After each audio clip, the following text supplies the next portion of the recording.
ইমান তো ইব্রাহিমী ইমানের মতো নয়।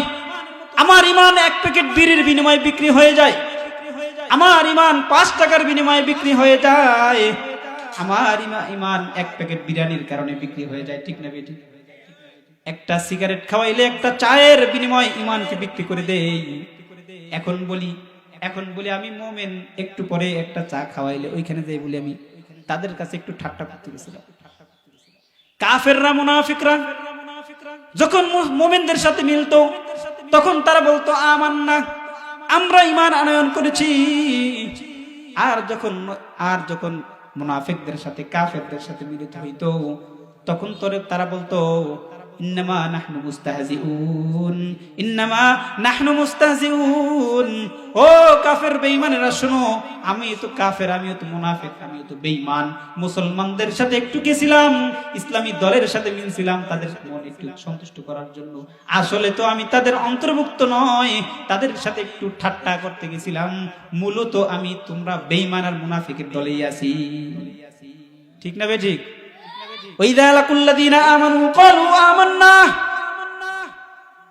যখন ইমানদারদের সাথে মিলে যায় তখন বলে আমান্না, আমরা ঈমান আনয়ন করেছি।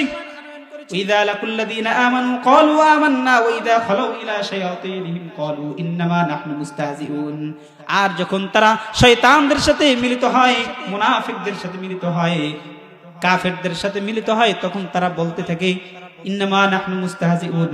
মুমিনদের সাথে দেখছিলাম, মুমিনদের সাথে টুপি মাথায় দিয়ে ঘুরছিলাম, কারণ তাদের সাথে একটু ঠাট্টা করার জন্য।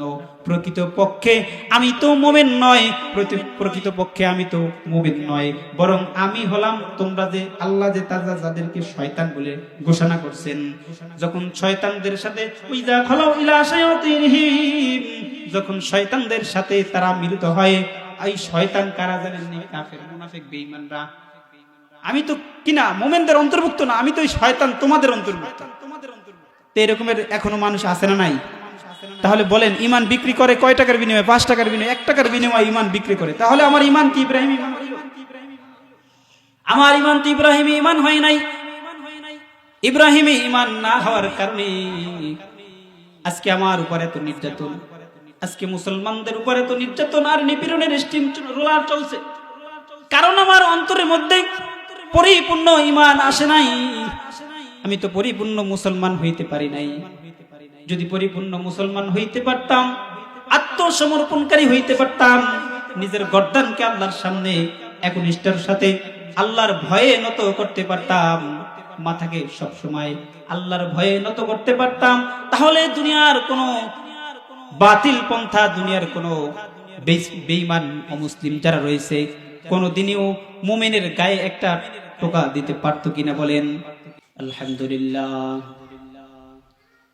আলহামদুলিল্লাহিল্লাযী জাআলা আশ-শামসা ওয়াল কমারা বিহুসবান ওয়ান নাজমা ওয়াশ-শাজারা ইয়াসজুদান ওয়া ফাদ্দালা জামানান আলা জামান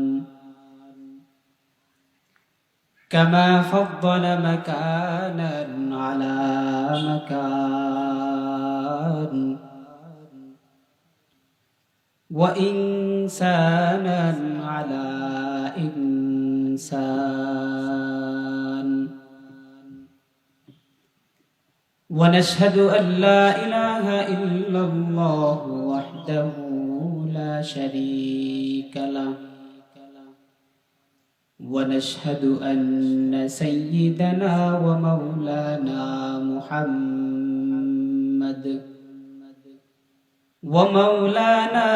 محمدا عبده ورسوله الذي أرسله بالحق بشيرا ونذيرا وداعيا إلى الله بإذنه وسراجا منيرا أما بعد فأعوذ بالله من الشيطان الرجيم বিসমিল্লাহির রহমানির রহিম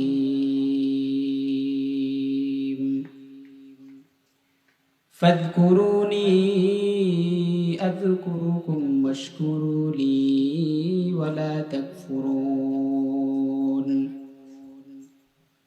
সাদাকাল্লাহুল মাওলানাল আযীম وصدق رسوله النبي الكريم ونحن على ذلك من الشاهدين والشاكرين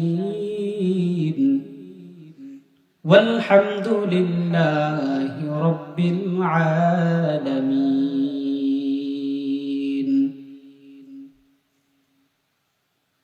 तेरे सिवा महबूब हकीकी कोई नहीं है कोई नहीं तेरे सिवा मौजूद हकीकी कोई नहीं है कोई नहीं यादों में तेरे सबको भुला दो कोई ना मुझको याद रहे यादों में तेरे सबको भुला दो कोई ना मुझको याद रहे सब खुशियों को आग लगा दो खानाए दिल आबाद रहे तेरे सिवा महबूब हकीकी कोई नहीं है कोई नहीं तेरे सिवा मौजूद हकीकी कोई नहीं है कोई नहीं अल्हम्दुलिल्लाह পশ্চিম চরমন্দালিয়া বন্দুকশিপাড়া আব্দুল জব্বার প্রধান বাড়ি জামি মসজিদের উদ্যোগে ১৬তম তাফসিরুল কোরআন মাহফিলের সম্মানিত সভাপতি সামনে উপবিষ্ট দূর দূরান্ত থেকে আগত ধর্মপ্রাণ মুসল্লি ভাইরা উপবিষ্ট হযরতুল উলামায়ে কিরাম সকলকে আমার পক্ষ থেকে আন্তরিক শুভেচ্ছা অভিনন্দন সালাম মুবারক আসসালামু আলাইকুম ওয়া রাহমাতুল্লাহ সম্মানিত মুসলমান ভাইরা মহান আল্লাহ রাব্বুল আলামিন এত সুন্দর একটা আয়োজন করার তৌফিক দিয়েছেন এবং এই আয়োজনে আল্লাহর পক্ষ থেকে তৌফিক হয়েছে যে আমরা এখানে উপস্থিত হয়েছি দুনিয়ার মধ্যে জান্নাতের একটা বাগানে উপস্থিত হতে পেরেছি এজন্য শুকরিয়া আদায় করি আলহামদুলিল্লাহ বলেন কেউ যেটা পারে না পারেন কে কেউ যেটা দেখেন না দেখেন কে কেউ যেটা বুঝেন না বুঝেন কে সব কিছুর মালিক কে সব কিছুর মালিক কে এই দুনিয়া সৃষ্টি করেছেন কার জন্য আমাদের জন্য আর আমাদেরকে সৃষ্টি করেছেন কার জন্য আল্লাহর জন্য আল্লাহ বলেন আমি যত দুনিয়ার যত নেয়ামত আছে সব নেয়ামতকে আমি তোমার জন্য বান্দা তৈরি করেছি আর তুমি বান্দাকে আমি সৃষ্টি করেছি আমি মাওলার জন্য আমি মাওলার ইবাদত করার জন্য তাহলে এই দুনিয়ার যত নেয়ামত আছে সব নেয়ামতকে কার জন্য তৈরি করেছে ভাই আমার জন্য আপনার জন্য কিন্তু আমাকে আপনাকে সৃষ্টি করেছেন কার ইবাদত করার জন্য আল্লাহর ইবাদত করার জন্য এজন্য আল্লাহ রাব্বুল আলামিন বলেন ইবাদত করবা আমি মাওলার ইবাদত করবা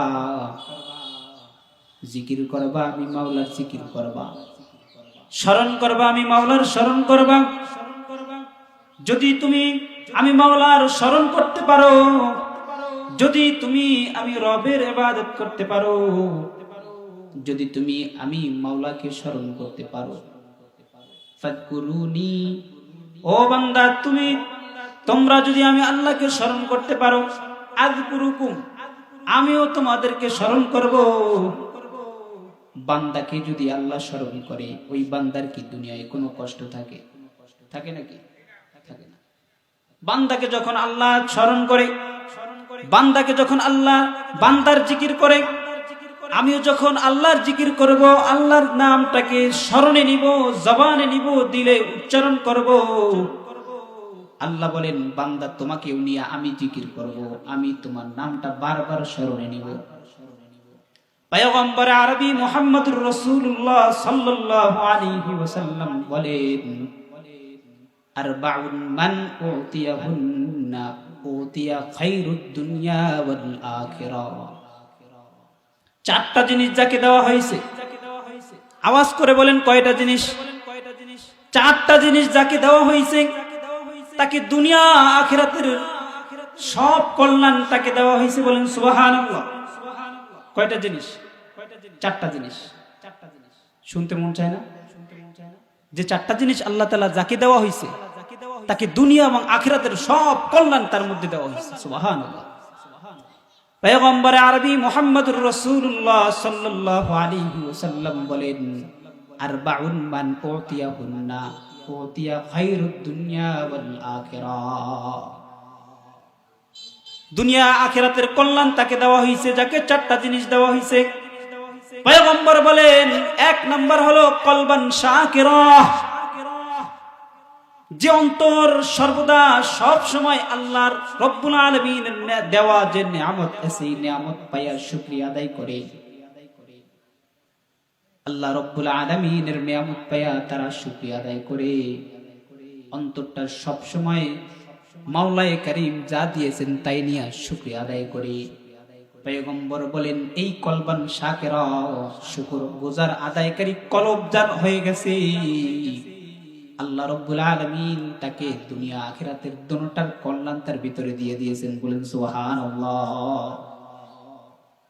যাকে আল্লাহ রব্বুল আলামিন অন্তর দিয়েছেন, এমন একটা অন্তর সর্ব অবস্থায় প্রতিকূল অনুকূল, যেটা আমার অনুকূলে আছে, যেটা আমার অনুকূলে নাই, সর্ব অবস্থায় আমি আল্লাহর শুকর আদায় করি, আল্লাহ রাব্বুল আলামিনের দেওয়া নিয়ামতের শুকরিয়া আদায় করি। তখন এই অন্তরটা যার হয়ে গেছে, যার এই অন্তরটা যে বানাইতে পারছে, পয়গম্বর বলেন ওই ব্যক্তিকে আল্লাহ রাব্বুল আলামিন দুনিয়া আখিরাতের দুটোটা কল্যাণ তার বুদ্ধি দিয়ে দিয়েছে। সুবহানাল্লাহ। তাহলে চারটা কথা বলছিলাম না? এক নম্বর গেল।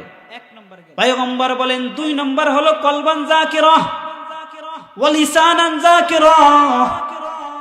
পয়গম্বর বলেন যাকে এমন একটা জবান দিয়ে দিয়েছেন যে জবান সব সময় আল্লাহর জিকিরের মধ্যে মশগুল থাকে, এমন একটা জবান দিয়েছেন, এমন একটা লিসান দিয়েছেন, এমন একটা জিহ্বা দিয়েছেন, যেই জিহ্বাটা সর্বদা আল্লাহর জিকির করতে থাকে, আল্লাহকে স্মরণ করতে থাকে। ওই ব্যক্তির ব্যাপারে স্বয়ং আল্লাহ রাব্বুল আলামিন বলে দিয়েছেন, ফাযকুরুনি আযকুরুকুম ওয়াশকুরুনি ওয়ালা তাকফুরুন। ও বান্দা, তুমি কলবান যাকিরান, কলবান শাকিরান ওয়া লিসানান যাকিরান, জিকির আদায়কারী জবান তুমি অন্তরে বানাও। তোমার অন্তরটাকে যেন সব সময় আমি আল্লাহর জিকির দ্বারা জবানটা ভিজায় রাখতে পারো।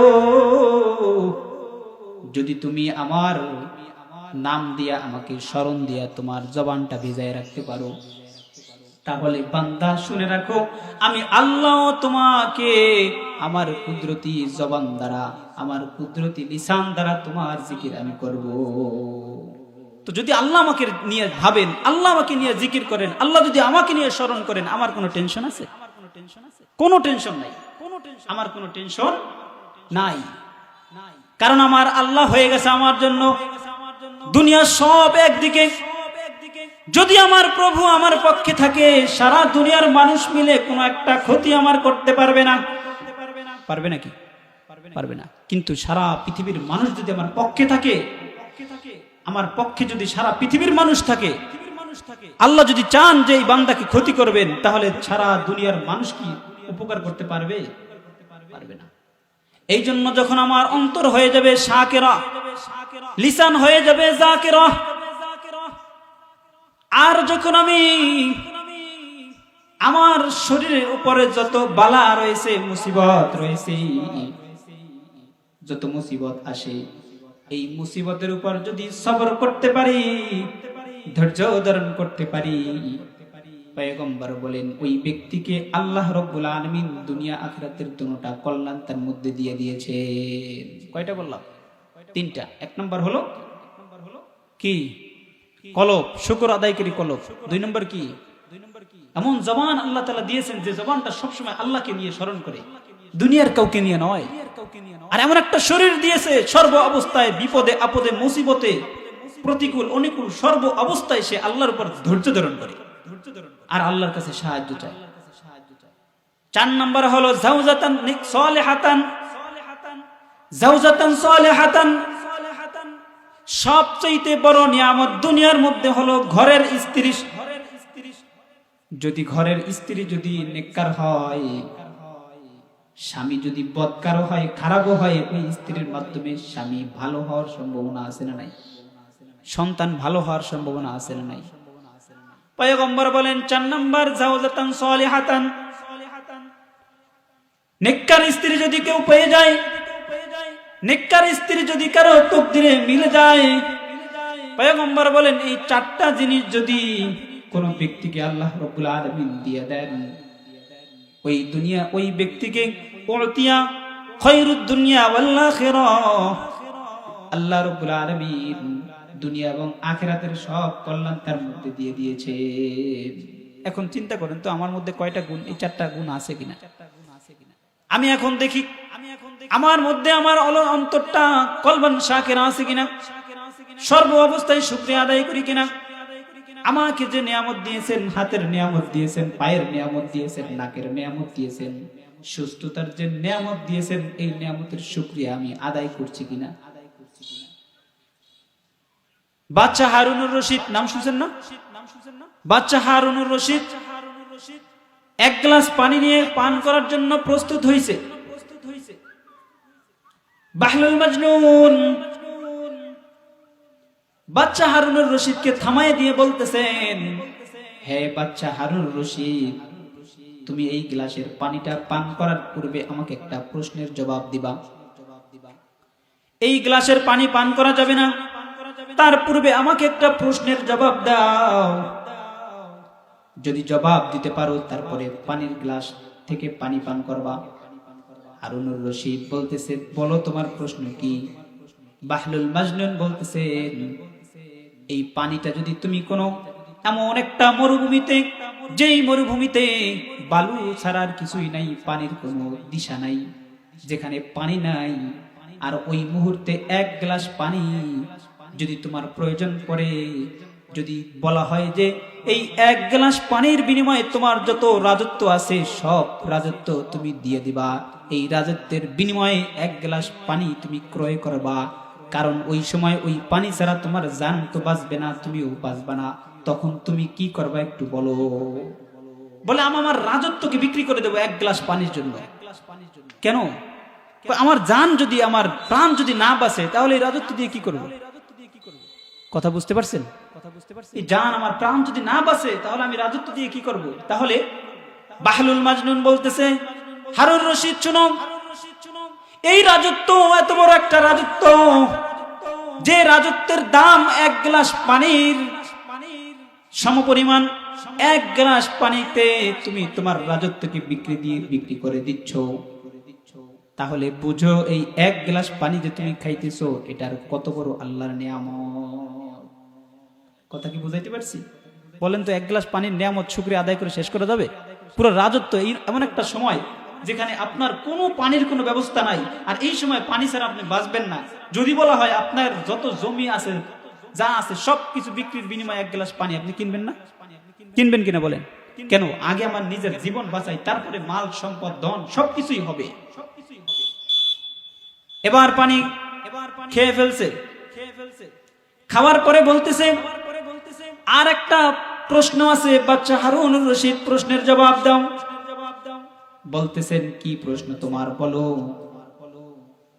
বাহলুল মাজনুন বলতেছে, এই পানিটা যে খাইলাম, এই পানিটা যে খাইলাম, এই পানিটা যদি প্রস্রাবের সাথে প্রস্রাব হয়ে না বের হয়, যদি পেটের মধ্যে আটকে থাকে, পেটের মধ্যে রয়ে যায়, তাহলে এই পানি বের করার জন্য কি করবা তুমি? কয় ডাক্তারকে যদি 1000 কোটি টাকা দেওয়া লাগে, ডাক্তারকে যদি পুরো সম্পদ দিয়ে দেওয়া লাগে, পুরো রাজত্ব যদি দিয়ে দেওয়া লাগে, তাই দিতে আমি রাজি আছি। সুবহানাল্লাহ বলবেন না? তাহলে ওই পানিটা ঢুকাইছে পেটের মধ্যে, কিন্তু বের করতে পারতেছে না, প্রস্রাব হয় না। তখন গোটা পৃথিবী যদি বলা হয় যে পানি বের করার জন্য গোটা পৃথিবী দিয়ে দেব, তাহলে সে রাজি না? বলেন। তাহলে এই যে প্রস্রাবের মাধ্যমে যে আমার পানিটা বের হয়ে যায়, এটা কি নিয়ামত না? এই নিয়ামতের শুকরিয়া আদায় করে শেষ করা যাবে? যাবে না। তাহলে বোঝা গেল এত নিয়ামত দেওয়ার পরেও আল্লাহ তাআলার যে একটা নিয়ামতের ভিতরে আমাকে রেখেছেন, এটা সবচেয়ে বড় একটা নিয়ামত। এর শুকরিয়া যদি আমি আদায় করতে থাকি শেষ করা যাবে না। কিন্তু তারপরও আল্লাহর হাবিব পয়গম্বরে মুহাম্মদুর রাসূলুল্লাহ সাল্লাল্লাহু আলাইহি ওয়াসাল্লাম বলছেন, যদি কলবান শাকিরা হয়ে যায়, তোমার অন্তরটা যদি শুকর গুজার আদায়কারী কলব তুমি বানাইতে পারো, রাসূল বলেন উতিয়া খায়রুদ দুনিয়া ওয়াল আখিরাহ, দুনিয়া এবং আখিরাতে যত কল্যাণ আছে সবকিছু তাকে দেওয়া হয়েছে। সুবহানাল্লাহ। তাহলে এক নম্বর হলো কলবান শাকিরা, অন্তরটাকে বানাইতে হবে শুকর গুজার আদায়কারী অন্তর। যদি শুকর গুজার আদায়কারী অন্তর বানাইতে পারি, কল্যাণ তো শুধু দুনিয়ার কল্যাণ না, আমাদের টার্গেট হলো কিসের কল্যাণ? বলেন, কিসের কল্যাণ? দুনিয়ার কল্যাণ নাকি আখিরাতের কল্যাণ? বলেন, আখিরাতের কল্যাণ। বুদ্ধিমান তো ওই ব্যক্তি যে আখিরাতকে আবাদ করে, বুদ্ধিমান তো ওই ব্যক্তি যে দুনিয়ার পিছনে ঘুরে না, যে আখিরাতের পিছনে ঘুরে। এই জন্য কবি বলেন, যাকে দেখো কবরু মে सूरतों की अदबहर तंग बेतंग सब खुल गई है, शिक्ल सूरत क्या हुई। जाके देखो कब्रों में सूरतों की अदबहर तंग बेतंग सब खुल गई है, शिक्ल सूरत क्या हुई। तंग बेतंग सब खुल गई है, शिकले सूरत क्या हुई। আরে একটু কবরের কাছে যাই দেখো না, একটু কবরের কাছে যাও, গিয়ে দেখো তোমার আমার মতো কত মানুষ কবরের মধ্যে পড়ে আছে, কত মানুষ তার শরীরের কোনো অঙ্গ প্রত্যঙ্গ চেনা যায় না, মাথার হাড্ডিও বোঝা যায় না, কিছুই বোঝা যায় না। যাও গিয়ে একটু দেখো, কবরের মধ্যে নামো, নেমে দেখো, তং বেতং সব খুল গই হে, শিকলে সুরত ক্যা হুই। তার শিকেল আকৃতি কেমন হয়ে গেছে। ওরে বান্দা, যদি এমন আকৃতি দেখা হয়, এমন আকৃতি দেখতে পারি, তাহলে তো আমার আর দুনিয়ার কথা মনে পড়ে না। দুনিয়া তো আমার পিছনের বিষয়, আমার টার্গেট হলো আখিরাতের বিষয়। কারণ যেটা আবাদ করতে হবে সেটা হলো আখিরাত, যেটা আবাদ করতে হবে সেটা হলো আবাদ জিন্দেগি, যেখানে সারা জীবন ভর থাকতে হবে, যেই জীবনের শুরু আছে শেষ নাই, এমন একটা জিন্দেগি আল্লাহ রাব্বুল আলামিন আমাদেরকে দিবেন। সেই জিন্দেগি যদি হয় জান্নাত, তাহলে আরাম আয়েশের জিন্দেগি। আর যদি সেই জিন্দেগি হয় জাহান্নাম, তাহলে হবে সেটা কিসের জিন্দেগি? বলেন, গজবের আযাবের জিন্দেগি। আযাবের জিন্দেগি কিসের জিন্দেগি? বলেন, আযাবের জিন্দেগি। এই জন্য দুনিয়া আমাকে আঁকড়ে ধরছে পিছন থেকে, যার কারণে আমি আমার অন্তরকে কলবান শাকিরান বানাইতে পারতেছি না। দুনিয়া আমাকে পিছন থেকে আঁকড়ে ধরেছে, যার কারণে আমার জবানকে শুকর আদায়কারী, জিকির আদায়কারী জবান বানাইতে পারছি না। কারণ দুনিয়া আমাকে পিছন থেকে আঁকড়ে ধরেছে। বান্দা এদিকে যাও, আখিরাতের দিকে যাও। শয়তান এসে বলে, ওটা তো আসল না, সন্তানকে আগে, সন্তানের জন্য টাকা পয়সা গোছা, ঘর বাড়ি কর, দুনিয়া কামা, আখিরাত কামানোর দরকার নাই। শয়তান তো সব সময় ধোকার মধ্যে আমাদেরকে ফেলে রেখেছে। শয়তান বলে আমি চারদিক থেকে, শয়তান বলে চারদিক থেকে সামনে থেকে, পিছন থেকে, উপর থেকে, নিচ থেকে পর্যন্ত আমি তোমাদেরকে ধোঁকা দিব, যাতে তোমাদেরকে আল্লাহ রাব্বুল আলামিনের মানজিল যেটা, পথ যেটা, জান্নাত যেটা, এটা থেকে তোমাদেরকে আমি বের করে নিতে পারি। এই জন্য শয়তান কিন্তু সর্ব জায়গা থেকে আমাদেরকে কি করে, ধোঁকা দিতে থাকে, ধোঁকা দিতে থাকে। কারণ টার্গেট তার হলো জাহান্নামে নেওয়া, আর আমার টার্গেট হবে, যদি আমি এই টার্গেট বানাই যে আমার টার্গেট হলো আল্লাহর দেওয়া নিয়ামত যে জান্নাতে যাওয়া, তাহলে শয়তানের সাথে যুদ্ধ করতে হবে, নফসের সাথে যুদ্ধ করতে হবে। এই নফস যখনই আমাকে, নফস শয়তান আমাকে যখন গ্রাউ করে আর বলতে থাকে যে গুনাহের দিকে যাও, গুনাহের দিকে যায়, তখন যদি আমার অন্তরকে শুকর আদায় করি, অন্তর বানাই, তখন যদি আমার জিহ্বাকে জিকির আদায়কারী একটা জিহ্বায় পরিণত করি, আর যখনই কোনো মুসিবত আমার উপর এসে বসে, তখন সেই মুসিবতের উপরে ধৈর্য হারা না হইয়া ধৈর্য ধারণ করি। আর যখন কোন পরিবারের মধ্যে আল্লাহ রাব্বুল আলামিনের পক্ষ থেকে নিজের চরিত্র ভালো করে একটা নেককার স্ত্রীর তৌফিক আমার হয়, তাহলে রাসূল বলেন এই ব্যক্তিকে দুনিয়া এবং আখিরাতের দুটোটার কল্যাণ তাকে দেওয়া হয়েছে। সুবহানাল্লাহ। এই জন্য মুসলমান ভাইয়েরা, আল্লাহ রাব্বুল আলামিন সৃষ্টি করেছেন একটা মাকসাদ নিয়ে। দুনিয়ায় অনর্থক আল্লাহ রাব্বুল আলামিন সৃষ্টি করেন নাই। আল্লাহ রাব্বুল আলামিন সৃষ্টি করেন জাহান্নামে দেওয়ার জন্য, সৃষ্টি করেন নাই। আল্লাহ চান যে বান্দা ভালো কাজ করার দ্বারা দুনিয়া থেকে আখিরাতের সামানাগুলো গুছিয়ে নিয়ে যেন জান্নাতে পরপারে আরামে আয়েশে জীবন যাপন করতে পারে। কিন্তু আমরা চাই দুনিয়ার পিছনে পড়ে, দুনিয়াকে আঁকড়ে ধরে আখিরাতকে ভুলে যেতে। আমাদেরকে আল্লাহ রাব্বুল আলামিন রাস্তা দেখাই দিয়েছেন, হকের পথের রাস্তা দেখাই দিয়েছেন, যেই রাস্তা থেকে চললেই জান্নাত। আবার এমন রাস্তাও দেখাই দিয়েছেন যেই রাস্তায় চললে জাহান্নাম। ওই জিনিসটা তো প্রতিদিন আমরা আল্লাহর কাছে চাইতেছি। আমরা যখন সূরা ফাতিহা পড়ি না, নামাজের মধ্যে পড়ি না, নামাজের মধ্যে সূরা ফাতিহা পড়ি না, আলহামদুলিল্লাহি রাব্বিল আলামিন, আল্লাহর সাথে প্রতিনিয়ত কথা বলতে থাকি। একটা পর্যায়ে কথা বলতে আল্লাহ বলেন, কি এত কথা বলতেছো কেন, কি চাও আমার কাছে? সর্বদা আল্লাহর কাছে চাইতেই থাকি। ইহদিনাস সিরাতাল মুস্তাকিম, ওগো মাবুদ, ওগো পরওয়ার, তোমার কাছে চাইতেছি একটা সরল সঠিক রাস্তা, একটা সরল সঠিক পথ। যেই পথ, কোন পথ? যেই পথে তুমি তোমার রাসূলদেরকে, নেয়ামত প্রাপ্ত লোকদেরকে চালাইছো। এমন কোন পথে আমি চলতে চাই না, এমন কোন পথকে আমিও চাই না যে পথে তোমার গজব নাজিল হয়েছে, যাদের উপর তোমার লানত নাজিল হয়েছে, যাদের উপর তুমি রাগান্বিত হইছো, এমন কোন পথ আমি চাই না।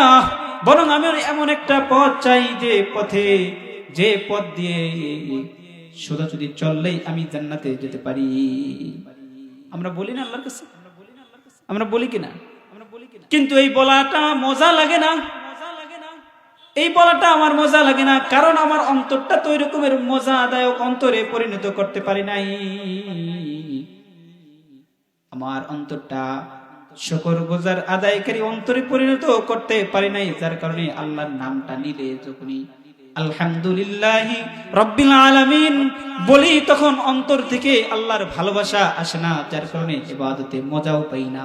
কারণ আমার অন্তর তো কলবান শাকিরা বানাইতে পারি নাই, আমার জবান তো ওয়ালিসানান যাকিরা বানাইতে পারি নাই, আমার সবর, আমার দেহটাকে সবরের উপরে, মুসিবতের উপরে ধৈর্য ধারণ কৃত একটা দেহ বানাইতে পারি নাই, আমার ঘরের স্ত্রীকে তো নেককার বানাইতে পারি নাই, আমার ঘরের স্ত্রীর তো একটা বদকার স্ত্রী, যার কারণে তার একটা আসর একটা আমার উপরে পড়ার কারণে আমিও আমার অন্তরকে একটা লিসানান যাকিরান বানাইতে পারি নাই। আর কলবকেও শুকর আদায়কারী একটা, শুকর গুজার আদায়কারী একটা কলব বানাইতে পারি নাই। বিপদ আপদেও আমি ধৈর্য ধারণ করতে পারি না, যার কারণে ওই নামাজে যখন আলহামদুলিল্লাহি রাব্বিল আলামিন পড়ি, আমার অন্তরে মজাও পাই না, আর মজা না পাওয়ার কারণে ইবাদতে ভালো লাগে না। ঠিক না? বান্দা যখন আলহামদুলিল্লাহি রাব্বিল আলামিন বলবে আর আল্লাহ রাব্বুল আলামিন উপর থেকে বলে হামিদানি আব্দি, হে ফেরেশতারা শুনে রাখো, শুনে রাখো, আমার বান্দা আমার প্রশংসা করতেছে। তোমরা তো নিষেধ করছিলা, তোমরা তো নিষেধ করছিলা ওগো আল্লাহ মানুষকে দুনিয়ায় পাঠানোর দরকার নাই, বানানোর দরকার নাই, তারা দুনিয়ায় গিয়ে রক্তপাত ঘটাবে, দুনিয়ায় গিয়ে তারা মারামারি করবে, তোমার ইবাদত বন্দেগী তো করবেই না, তোমার পায়ে সিজদা দিবে না। আল্লাহ বলছিলেন ও ফেরেশতারা তোমাদের চাইতে তো আমি আল্লাহ ভালো জানি। দেখো দেখো দেখো এই বান্দা নামাজের দাঁড়ায়া কত একনিষ্ঠের সাথে বলতেছে আলহামদুলিল্লাহ রাব্বিল আলামিন, আমি নাকি সমস্ত প্রশংসার অধিকারী, আমি নাকি এই গোটা জাহানের মালিক, এটা আমার বান্দা আমাকে স্বীকৃতি দিচ্ছে। দেখো হামিদানি আব্দি, আমার বান্দা আমার প্রশংসা করছে। আর রহমানির রহিম যখন বলি তখন বলেন মাজ্জাদানি আব্দি, ও ফেরেশতারা দেখো আমার বরত্ব গাইছে, আমি নাকি রহমান, আমি নাকি রহিম। এভাবে প্রতিনিয়ত আল্লাহর কাছে যখন কথোপকথন করি, আল্লাহর সাথে কথা বলতে থাকি, এরকমের বুঝে বুঝে যদি কথা বলি আর অন্তরে যদি মজা আসে, তখন ইবাদতের মধ্যেও মজা আসবে। কিন্তু আমরা তো এরকমের অন্তর বানাইতে পারি নাই, যে অন্তর যখন ইবাদতের মধ্যে যাব তখন আল্লাহর সাথে কথোপকথন করব, হ্যাঁ মুশাহাদা হবে, আর কেমন যেন আল্লাহ আমাকে দেখতেছেন, এরকমের একটা অবস্থায় পারি নাই। কেন পারি নাই? কারণ আমার অন্তরটা তো বানাইতে পারি নাই। আমার অন্তরটা তো এরকমের কলবান শাকিরা ওয়া লিসানান যাকিরা, এই পর্যায়ের অন্তর হয় নাই, যার কারণে আমি ইবাদতের মধ্যে মজা পাই না। ইবাদতের মধ্যে মজা পাইতেন সাহাবায়ে কেরাম, ইবাদতের মধ্যে মজা পাইতেন যারা আল্লাহওয়ালা,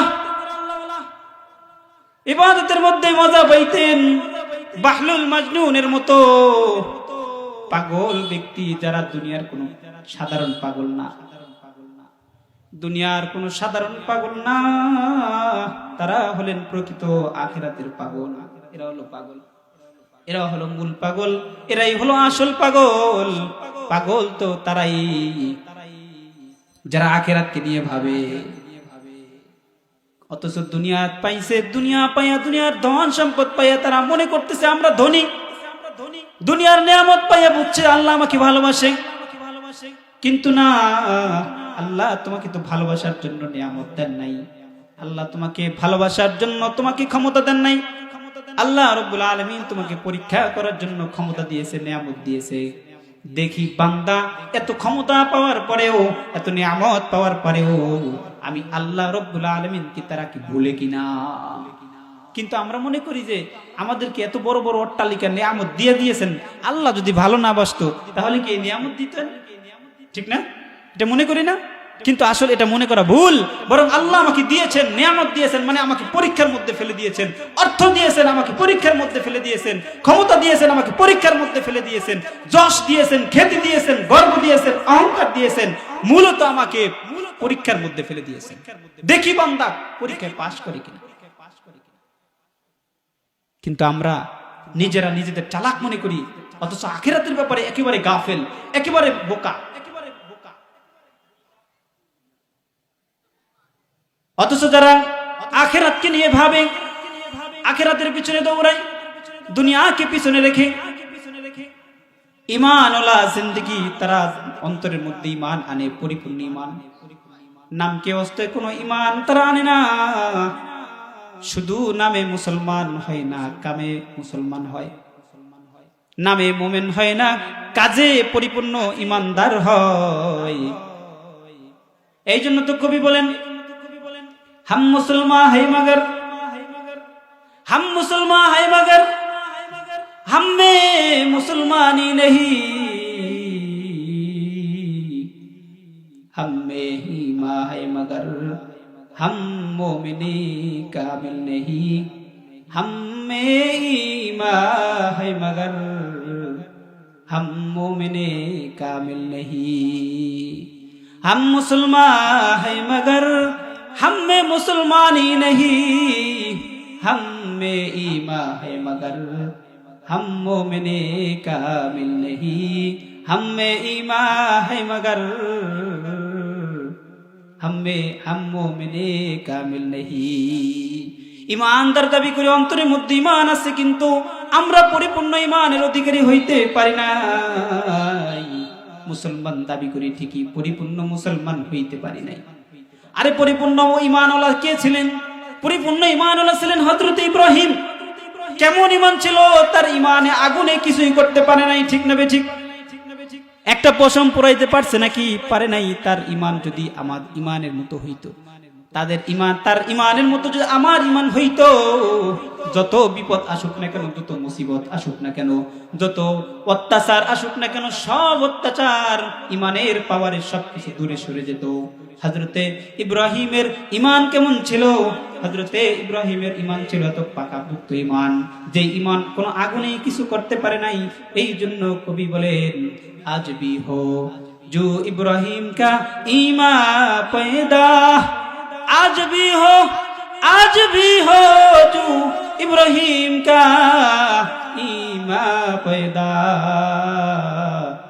आग कर सकती है एक अंदाज़े गुलिस्ता पैदा, आग कर सकती है एक अंदाज़े गुलिस्ता पैदा, आज भी हो जो इब्राहिम का ईमान पैदा, आग कर सकती है एक अंदाज़े गुलिस्ता पैदा।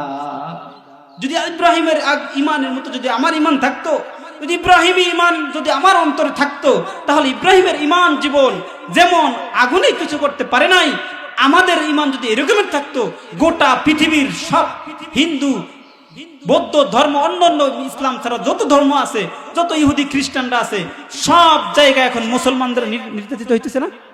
সবাই মুসলমানকে শুধু আক্রমণ করে না? কেন করে? সেই ইব্রাহিমের ঈমানের মতো ঈমান আমার অন্তরে নাই। যদি ইব্রাহিমের ঈমানের মতো ঈমান আমার অন্তরে থাকতো, তাহলে তারা সারা পৃথিবীর মানুষ মিলে আমি মুমিনের গায়ে একটা গায়ে ফুলের টোকাও লাগতো না। যেমন আগুনের মতো এত শক্তিশালী জিনিস ইব্রাহিমের একটা পশম পুরাইতে পারে নাই। শুধুমাত্র কিসের পাওয়ার বলেন?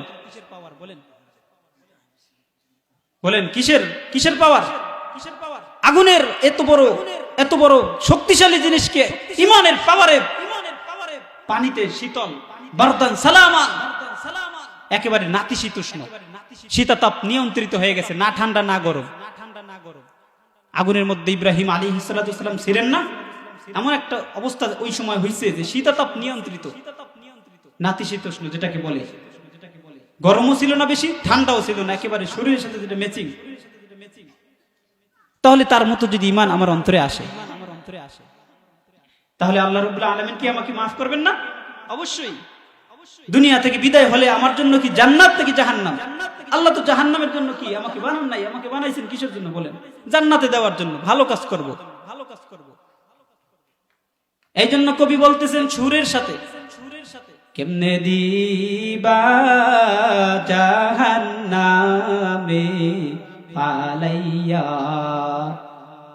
আদর কো রিয়া মানুষ আল্লাহ বানায়া, আদর কো রিয়া মানুষ আল্লাহ বানায়া, কেমনে দিবা জাহান্নামে ফালাইয়া, কেমনে দিবা জাহান্নামে ফালাইয়া। আবেদন করা যায় কিনা বলেন?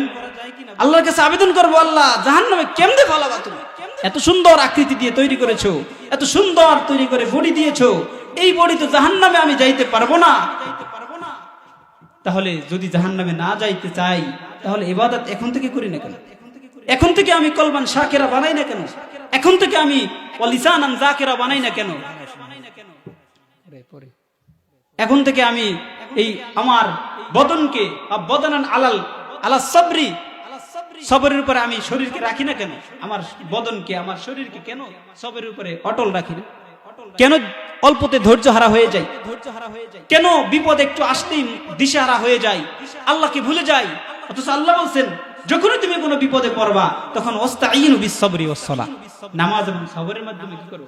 আল্লাহর কাছে সাহায্য চাও। নামাজ এবং সবরের মাধ্যমে আল্লাহর কাছে সাহায্য চাও। যদি নামাজ এবং সবরের মাধ্যমে আল্লাহর কাছে সাহায্য চাইতে পারো, আল্লাহ রাব্বুল আলামিন তোমাকে সাহায্য করবেন। কেমন সাহায্য করবেন? যেমন সাহায্য করেছিলেন পয়গম্বরদেরকে, যেমন সাহায্য করেছিলেন আল্লাহ ওয়ালাদেরকে। আমরা ইরাকের বাদশার একটা নাম শুনছি, ইব্রাহিম ইবনে আদহাম, নাম শুনছি না?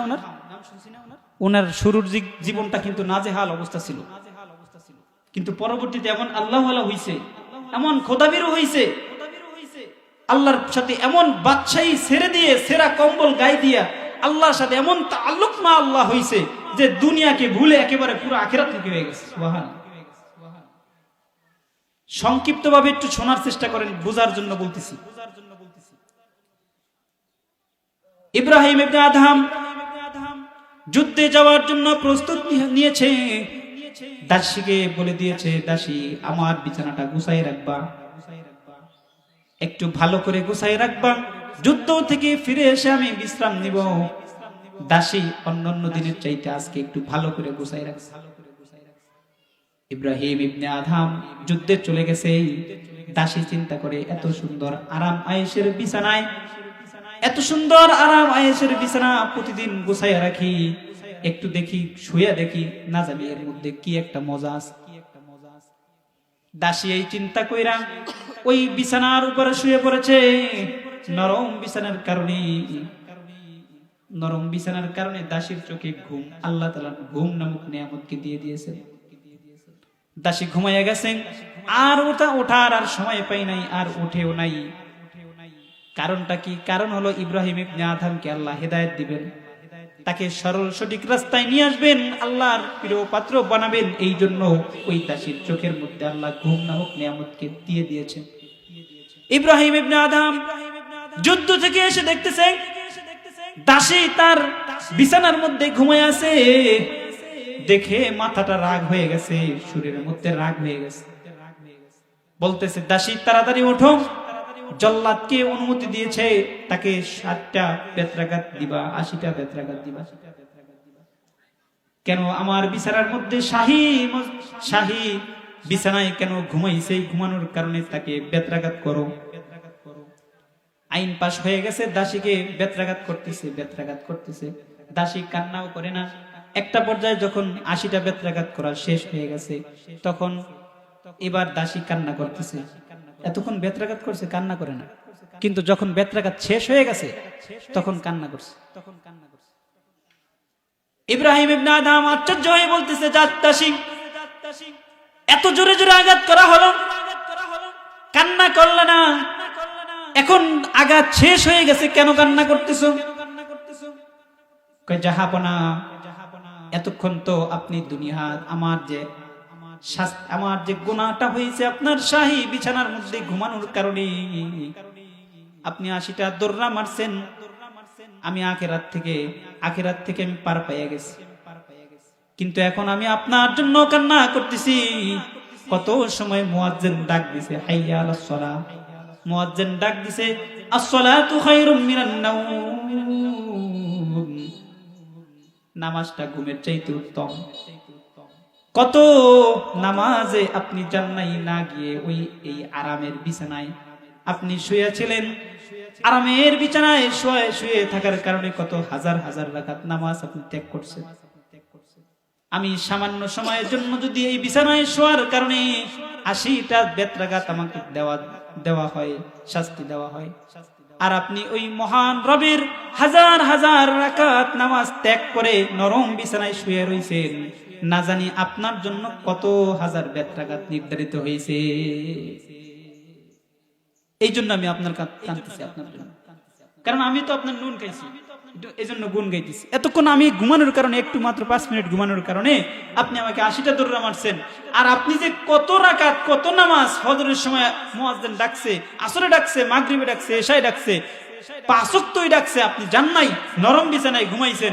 এই নরম বিছানায় ঘুমানোর কারণে আপনার চাইতে যে শক্তিশালী রব আছে, ওই রবের আপনার সামান্য একটা আদেশ অমান্য করার কারণে আমাকে এত শাস্তি দিয়েছেন।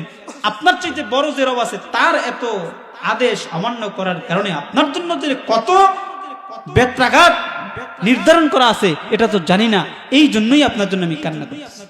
এখন আমরা চিন্তা করি এখান থেকে শিক্ষার বিষয়টা হলো, আমাকে যখন মুয়াজ্জিন ডাকে, হে মুসলমান নামাজের জন্য আসো, হাইয়া আলাস সালাহ নামাজের জন্য আসো, আস-সালাতু খায়রুম মিনান নাওম, নামাজের চাইতে নামাজ হলো ঘুমের চাইতে উত্তম, এ কথা বইলে বইলে আমাকে ডাকে। কত আরামের বিছানায় আমরা ঘুমাই আছি, কত আরামের বিষয়ে আমরা কত রাকাত নামাজ কাজা করেছি, না জানি আমার জন্য কত বেত্রাঘাত ওই আখিরাতে রয়েছে। যদি আমার অন্তরের মধ্যে এরকমের চিন্তা আসে, এই চিন্তা নিয়ে যদি আমি কল্পনা করি, ভাবি, তাহলে তো আমি একটা ওই কলবান শাকিরা ও লিসানান জাকিরায় পরিণত হয়ে যাব। প্রত্যেকটা ক্ষেত্রে ক্ষেত্রে যদি আল্লাহর দেওয়া নিয়ামত নিয়ে ভাবি, তাহলে তো আমি এরকমের একজন মুমিন, পরিপূর্ণ পাক্কা মুমিন পরিণত হব। ওই কেমন ঈমানওয়ালা, এই ইব্রাহিম আলাইহিস সালাতু ওয়াসসালামের মতো ঈমানওয়ালা জিন্দেগি আল্লাহ তাআলা আমাকে দিবেন। এই জন্য আমরা আমাদের ঈমানকে কি নবায়ন করতে চাই না, একটু তরুতাজা করতে চাই না, ধার দিতে চাই না? কিছুদিন পর পর যে কোনো জিনিস, কাঁচি বা দা বটি, এগুলো ভুতা হয়ে যায় না? নতুন করে ধার দিলে আবার নতুন করে কি হয়, আবার আগের মতো কাটে। ঈমানও আমার মাঝে মাঝে কি হয়ে যায়, জং ধরে যায়। ওই ঈমানের যে জং, এটা দূর করার জন্য হলো কলবান শাকিরা ও লিসানান জাকিরা হলো 1 নাম্বার। লিসানান জাকিরা হলো 1 নাম্বার। বারবার আল্লাহকে স্মরণ করো, বারবার আল্লাহকে স্মরণ করো। যদি আল্লাহকে বারবার স্মরণ করতেই থাকো, তাহলে আল্লাহ তোমাকে স্মরণ করবে। আর এই স্মরণ করার দ্বারা আমার ঈমানটাকে ধার হবে, ঈমানটা ধার হবে। এই ধারওয়ালা ঈমান বানাইতে বানাইতে বানাইতে বানাইতে যদি আমার পাটা কবরে চলে যায়, আমার দেহটা কবরে চলে যায়, আর ঈমান নিয়ে যদি যাইতে পারি, তাহলেই তো আমার জন্য সফল কাম। আমি তো প্রকৃত সফল কাম। আখিরাত আমি সফল হই নাই মোটেও, আমি দুনিয়ায় হাজার কোটি টাকার সফল হয়ে গেছি, কিন্তু এটা তো প্রকৃত সফল কাম নয়। কদ আফলাহাল মুমিনুন, মুমিনরা সফল হয়ে গেছে। সফল হয়েছে কারা? আল্লাযীনা হুম ফি সালাতিহিম খাশিউন, যারা নামাজের মধ্যে ভীতু সন্তুষ্ট হয়, আল্লাহকে ভয় পায়, কেমন যেন মনে করতেছে আমি আল্লাহকে দেখতেছি, আল্লাহ আমাকে দেখতেছে। এরকমের ভয় নিয়া, এরকমের চিন্তা নিয়া যখন আমি নামাজের মধ্যে দাঁড়াবো, তখন আমার নামাজে কোনো ভুল হওয়ার সম্ভাবনা আছে নাকি? অন্য কোনো চিন্তা আসার সম্ভাবনা আছে? কিন্তু বলে নামাজের মধ্যে খালি চিন্তা আসে, অমুক চিন্তা তমুক চিন্তা। আচ্ছা বলেন, এরকমের যদি মনে করি যে আমার আল্লাহ আমাকে দেখতেছে, আমি আল্লাহকে দেখতেছি, এই চিন্তা নিয়ে যখন আমি নামাজে দাঁড়াবো, তখন অন্য কোনো চিন্তা তো আসার কথা না, আসার কথা না। এই জন্য হযরতে ইব্রাহিমের মতো ঈমান যদি আমার অন্তরে আসে, যদি হযরতে ইব্রাহিমের মতো ঈমান দ্বারা যদি আমি হইতে পারি, তাহলে আমার জন্য সফল কাম। আমি মুমিনে পরিণত হব। আমি মুমিনে পরিণত হইলে আমি ওই কদ আফলাহাল মুমিনুনের কাতারে চলে যাব। এরপরে আল্লাহ তাআলা আমাকে জান্নাত দিবেন, কারণ আল্লাহর ঘোষণা পরিপূর্ণ মুমিন হইয়া তারপরে কবর আসো। যদি পরিপূর্ণ ঈমানদার হইয়া কবরে আসতে পারো, তাহলে তোমার জন্য রেখেছি জান্নাত, তাজরি মিন তাহতিহাল আনহারু খালিদিনা ফিহা আবাদা, আবাদ জিন্দেগি থাকবে, সেখান থেকে বের হবে না চাইতেই। লাকুম ফিহা মা তাশতাহি আনফুসুকুম ওয়া লাকুম ফিহা মা তাদাউন, নুজুলাম মিন গফুরির রহিম। আল্লাহ রাব্বুল আলামিন তো ওখানে বলেই দিয়েছেন যে যা চাবা তাই পাবা, তোমার জন্য প্রস্তুত করে দিয়ে রেখেছি, প্রস্তুত করে রেখেছি। ওয়া ইন্নাদ দারুল আখিরাতা লাহিয়াল হায়াওয়ান, এটাই হলো এই আখিরাতের জীবনটা হলো প্রফুল্লময়, আনন্দময় একটা জীবন, যে জীবনটা মুমিনের জন্য। কিন্তু আমরা আমাদের জীবনকে গড়াইতে পারি না, অথচ জাহান্নামী জান্নাতি কথোপকথন হবে। সাকর নামক জাহান্নামে যাবে একটা দল, 4টা দল যাবে, 4টা দল। এই দলের মধ্যে এখনো যারা আমরা এই মাহফিলের প্যান্ডেল থেকে বাহিরে ঘোরাফেরা করতেছি, দোকানপাটে আড্ডা দিতেছি, তারাও কিন্তু ওই সাকর নামক জাহান্নামে যাওয়ার একটা দল। মা সালাকাকুম ফি সাকর, মা সালাকাকা ফি সাকর। জাহান্নামীদেরকে জান্নাতীরা বলতে থাকবে, হে জাহান্নামীরা, তোমরাও একসাথে, আমি আর তুমি মাহফিলের উদ্দেশ্যে বাড়ি থেকে রওনা দিয়েছিলাম, তুমি আর আমি একসাথে মসজিদে আসার উদ্দেশ্যে রওনা দিয়েছিলাম, কিন্তু আমি কেন জান্নাতে আর তুমি কেন সাকর নামক জাহান্নামী? জাহান্নামীরা উত্তর দিবে, ক্বালু লাম নাকু মিনাল মুসাল্লিন। 1 নাম্বার, আমরা মুসল্লি ছিলাম না। মসজিদের উদ্দেশ্যে ঠিকই রওনা দিয়েছিলাম, তুমিও দিয়েছিলে, আমিও দিয়েছিলাম। তুমি মসজিদে গিয়ে নামাজ আদায় করেছো, আল্লাহর শুকরগুজার বান্দা হয়েছো, পরিপূর্ণ ঈমান হয়ে, ঈমানদার হয়ে কবরে এসেছো। তোমাকে আল্লাহ রাব্বুল আলামিন জান্নাত দিয়েছেন, আর আমি মসজিদের উদ্দেশ্যে থেকে আসছিলাম, কিন্তু মসজিদে যাই নাই, বাজারের দিকে গিয়েছি, নামাজ পরিত্যাগ করেছি, যার কারণে আজকে আমি মুসল্লি না থাকার কারণে সাকর নামক জাহান্নামে আল্লাহ রাব্বুল আলামিন আমাকে নিক্ষেপ করেছে। আর কি কারণ? ক্বালু লাম নাকু নুতঈমুল মিসকিন। তোমার সামর্থ্য ছিল অল্প, তুমি তোমার সামর্থ্য অনুযায়ী মিসকিনকে দেখভাল করেছো, আত্মীয় স্বজনকে খাওয়াইছো, গরিব দুঃখীদের দেখাশোনা করেছো, কিন্তু আমাকে আল্লাহ রাব্বুল আলামিন অঢেল সম্পদ দেওয়ার পরেও, অগণিত নিয়ামত দেওয়ার পরেও আমি এতিমের মাল খাইছি, উল্টা তাদেরকে দেখভাল করি নাই, মিসকিনদেরকেও দেখভাল করি নাই, যার কারণে তুমি জান্নাতে আর আমি জাহান্নামে। তাও কোন জাহান্নাম? একবারে সাকর নামক জাহান্নাম, ভয়ঙ্কর জাহান্নাম। আর একদল হলো ওয়াকুন্না নাখুদু মাআল খাওয়াইদিন। কয় মাহফিলের উদ্দেশ্য থেকে আমি রওনা দিয়েছিলাম, ভালো কাজের উদ্দেশ্যে আমি রওনা দিয়েছিলাম, তুমি মাহফিলে গিয়ে আখিরাতের কথা শুনে আখিরাতের সামানাগুলো গুছিয়ে দুনিয়া থেকে নিয়ে আখিরাতে গেছো, দুনিয়া থেকে এগুলো বাজার সদাই করে নিয়ে আখিরাতে নিয়ে গিয়ে এখন খাইতেছো, আর এগুলো ভরণ পোষণ তুমি ব্যবহার করতেছো, আর আমি তোমার সাথে একসাথে মাহফিলের উদ্দেশ্যে রওনা দেওয়ার পরেও দোকানে গিয়ে আমি আড্ডা দিয়েছিলাম, দোকানে গিয়ে গীবত গাইছিলাম, দোকানে গিয়ে টিভির মজমায় বসেছিলাম। অকুন্না নাখুদু মাআল খাইদিন, আমি ওই অহেতুক গল্প গুজব যারা করে তাদের সাথে আমি বসেছিলাম, আড্ডা মারছিলাম, যার কারণে আমি আজকে সাকর নামক জাহান্নামে নিক্ষিপ্ত হয়েছি। আর তুমি একসাথে আসার পরেও ওই মাহফিলের ময়দানে গিয়ে ওলামায়ে কেরামের মুখ থেকে নসিহা শুনে শুনে নিজের জীবন গড়াইছো, আখিরাতের সামানা গুছাইছো, গুছাইয়া আখিরাতে আসছো, এখন আবাদ জিন্দেগি জান্নাতের মধ্যে তুমি কাটাইতেছো। এই কারণে আমি আজকে সাকর নামক জাহান্নামে, আর তুমি জান্নাতে। তাহলে বলেন, এই মাহফিলের ময়দানে যারা আসবে আর দোকানে যারা যাবে, এদের মধ্যে পার্থক্যটা বুঝতে পারছেন? বুঝতে পারছেন? যারা এখনো এদিকে আছে এদের এখন বোঝা উচিত যে আমরা যদি আল্লাহ তাআলা এরকমের সাকর নামক জাহান্নামে নিক্ষেপ করে, বাজারে যারা যায় এরা কি ভালো কাজ করার জন্য যায়? ভালো কথা বলার জন্য যায়? ওইখানে কি আরেকটা মাহফিল হইতেছে? নাকি নেক কাজের আল্লাহকে নিয়ে, আল্লাহ রসুলকে নিয়ে, বরত্ব নিয়ে, প্রশংসা নিয়ে কথা হইতেছে? না, গীবত, অমুকের মেয়ে, তমুকের ছেলে, এইগুলো উল্টা পাল্টা যত কথা আছে সবগুলো এখানে হইতেছে। আরেকটা হলো কুন্না, আমরা কিয়ামত দিবসকে আমরা বিশ্বাস না করার কারণে আমরা আজকে এই দুনিয়ায় খারাপ কাজ করার কারণে, দুনিয়ায় কিয়ামত দিবসকে বিশ্বাস না করার কারণে আজকে সাকর নামক জাহান্নামে নিক্ষিপ্ত হয়েছি। আর তোমরা বিশ্বাস করেছো, বিশ্বাস করার পরে তোমরা এখন জান্নাতে আবাদ জিন্দেগি শান্তিতে কাটাইছো। সুবহানাল্লাহ। তাহলে সাকর নামক যারা জাহান্নামে যাবে তারা এক নম্বরে মুসল্লি ছিল না। বলেন কারা? যারা মুসল্লি না, যারা নামাজ পড়ে না, তারা ছিল, তারা কই যাবে? জাহান্নামে। যারা নামাজি তারা জান্নাতে।